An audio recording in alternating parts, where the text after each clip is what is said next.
Hello प्रतिभा school online classes यानी PPS online classes में आपका स्वागत है। आज मैं जितेंद्र शर्मा 12वीं बायोलॉजी का पार्ट नंबर 7 वाष्पोत्सर्जन ट्रांसपीरेशन आपके सामने प्रस्तुत कर रहा हूँ।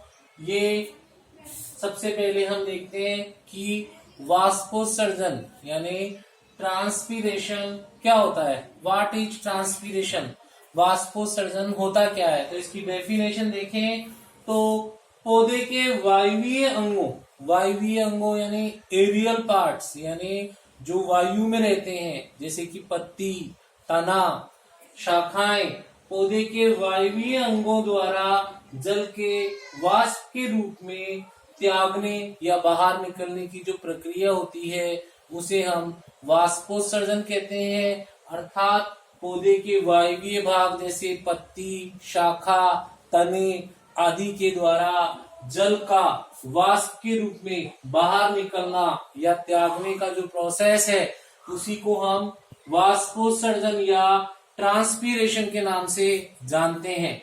वाष्पोत्सर्जन या ट्रांसपीरेशन के प्रकार देखें द टाइप्स ऑफ ट्रांसपीरेशन, तो हम देखते हैं इसके 3 मुख्य प्रकार होते हैं। It have 3 types. First is पहला है रंध्रीय वाष्पोत्सर्जन यानी स्टोमेटल ट्रांसपीरेशन। दूसरा है उपत्वचीय वाष्पोत्सर्जन यानी क्यूटिकुलर ट्रांसपीरेशन। और तीसरा है वातनवीर्य वाष्पोत्सर्जन यानी लेंटिकुलर वाष्पोत्सर्जन। नंबर पहला है जिसका नाम है रंध्रीय वाष्पोत्सर्जन यानी स्टोमेटल ट्रांसपीरेशन, यानी जब पत्ती के ऊपर स्थित रंध्र के द्वारा पानी जलवाष्प के रूप में बाहर निकले तो इस प्रकार का वाष्पोत्सर्जन है वो स्टोमेटल वाष्पोत्सर्जन या रंध्रीय वाष्पोत्सर्जन कहलाता है। ये सबसे अधिक प्रकार लगभग 50 से 97% यानी सबसे अधिक मात्रा में पौधों में होने वाला वाष्पोत्सर्जन है। तो पत्तियों की सतह पर उपस्थित रंध्र के द्वारा होने वाला वाष्पोत्सर्जन रंध्रीय वाष्पोत्सर्जन कहलाता है और ये लगभग सभी पौधों में सबसे अधिक मात्रा में होने वाला वाष्पोत्सर्जन है, जो लगभग 50 से 97% पौधों में पाया जाता है। अब सेकंड प्रकार का वाष्पोत्सर्जन है उपत्वचीय या क्यूटिकुलर वाष्पोत्सर्जन। हम देखते हैं कि जो जीरोफाइट प्लांट है यानी मरुद्भिद पादप है, मरुस्थल में पाए जाने वाले, उनके शरीर के ऊपर जो पत्तियों के ऊपर एक उपत्वचा या क्यूटिकल पाई जाती है जिसके द्वारा उसमें जल की हानि कम होती है।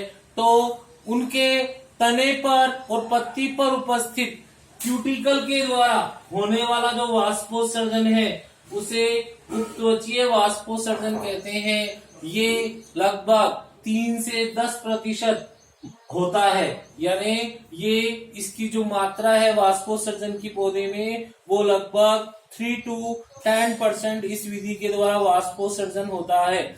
अब तीसरे प्रकार का वाष्पोत्सर्जन है वातरंध्रीय वाष्पोत्सर्जन या लेंटिकुलर वाष्प ट्रांसपीरेशन। इस प्रकार के वाष्पोत्सर्जन में जब पौधे के काष्ठीय स्तंभ यानी स्टेम, तना, उस पर छोटे छोटे छिद्र पाए जाते हैं, उन छिद्रों को वातरंध्र या लेंटिकल कहते हैं।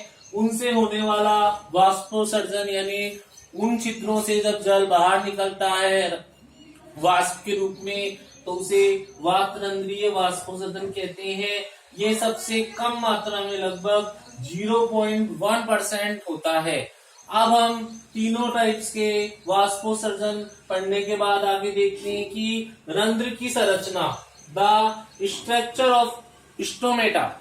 तो हम देखते हैं कि पत्तियों की सतह पर छोटे छोटे छिद्र पाए जाते हैं जिनके द्वारा जो जल है वो वाष्प के रूप में बाहर निकलता है, अर्थात वाष्पोत्सर्जन की क्रिया होती है। तो उन छोटे छिद्रों को स्टोमेटा या रंध्र कहते हैं। हम एक रंध्र की डिटेल से स्ट्रक्चर देख रहे हैं। तो रंध्र के बीचों बीच डंबल शेप्ड दो कोशिकाएं होती है, जिन्हें हम द्वार कोशिका या गार्ड सेल कहते हैं। ये कोशिका डंबल आकार की होती है और इनके मध्य में मोटी भित्ति पाई जाती है और इनके भीतर क्लोरोप्लास्ट पाया जाता है, जिसके कारण इसका रंग हरा रहता है। इन कोशिकाओं के चारों ओर छोटी छोटी कोशिकाएं पाई जाती है। इन कोशिकाओं को सहायक कोशिका या सब्सिडरी सेल्स कहते हैं। इन कोशिकाओं के द्वारा जल द्वार कोशिका में प्रवेश करता है, जिससे द्वार कोशिका फूल जाती है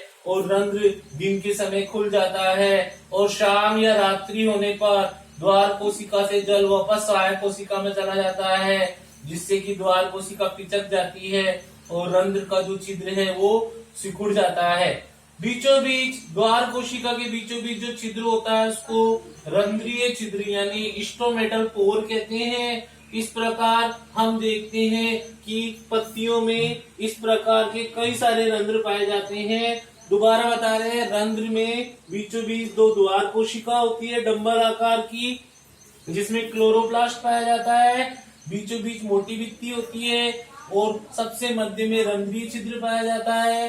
द्वार कोशिका के चारों ओर जो कोशिका है उन्हें सहायक कोशिका कहते हैं। इस प्रकार सहायक कोशिका, द्वार कोशिका और रंध्रीय छिद्र मिलकर के रंध्र तंत्र का निर्माण करते हैं। अब हम देखते हैं कि रंध्र की उपस्थिति के आधार पर पत्ती के प्रकार देखें तो रंध्र की उपस्थिति के आधार पर पत्तियां तीन प्रकार की होती है। पहला है अधोरंध्री पत्ती या इसको बोलते हैं सेब के प्रकार की पत्ती, यानी हाइपोस्टोमेटिक टाइप। तो ऐसी पत्ती जिसमें रंध्र केवल निचली सतह पे ही पाए जाते हो, ओनली निचले वाली लेयर पे पाए जाते हो, ऐसी पत्ती को अधोरंध्री पत्ती कहते हैं। इसका उदाहरण हम देखें तो इस प्रकार की पत्ती सेब की पत्ती, संतरे की पत्तियों में और द्विबीजपत्री पादप जिनमें दो बीज पत्र होते हैं, जैसे कि चना है, दालें हैं, उन पत्तियों में पाए जाते हैं। दूसरा है उभयरंध्री पत्ती, जो जई प्रकार की पत्ती कहलाती है, या इसको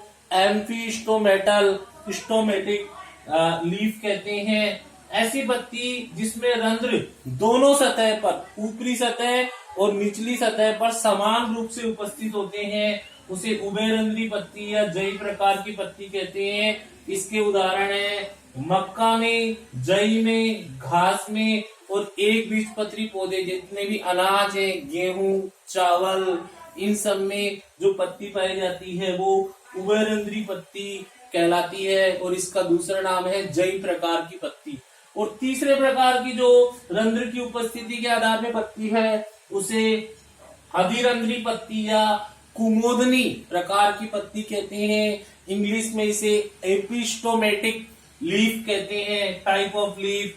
तो ऐसी पत्ती जिसमें रंध्र केवल ऊपरी सतह पे ही पाए जाते हैं, पत्ती की ऊपरी सतह पे ही पाए जाते हैं, उसे अधिरंध्री पत्ती कहते हैं। इस प्रकार की पत्ती जलोद्भिद पौधे जैसे कि वाटर लिली में और प्लावी पौधे जो कि ऊपरी सतह पे जल के तैरते रहते हैं उनमें, और इसके अलावा जितने भी जल में पाए जाने वाले पौधे हैं उनकी सतह के ऊपर पाए जाते हैं।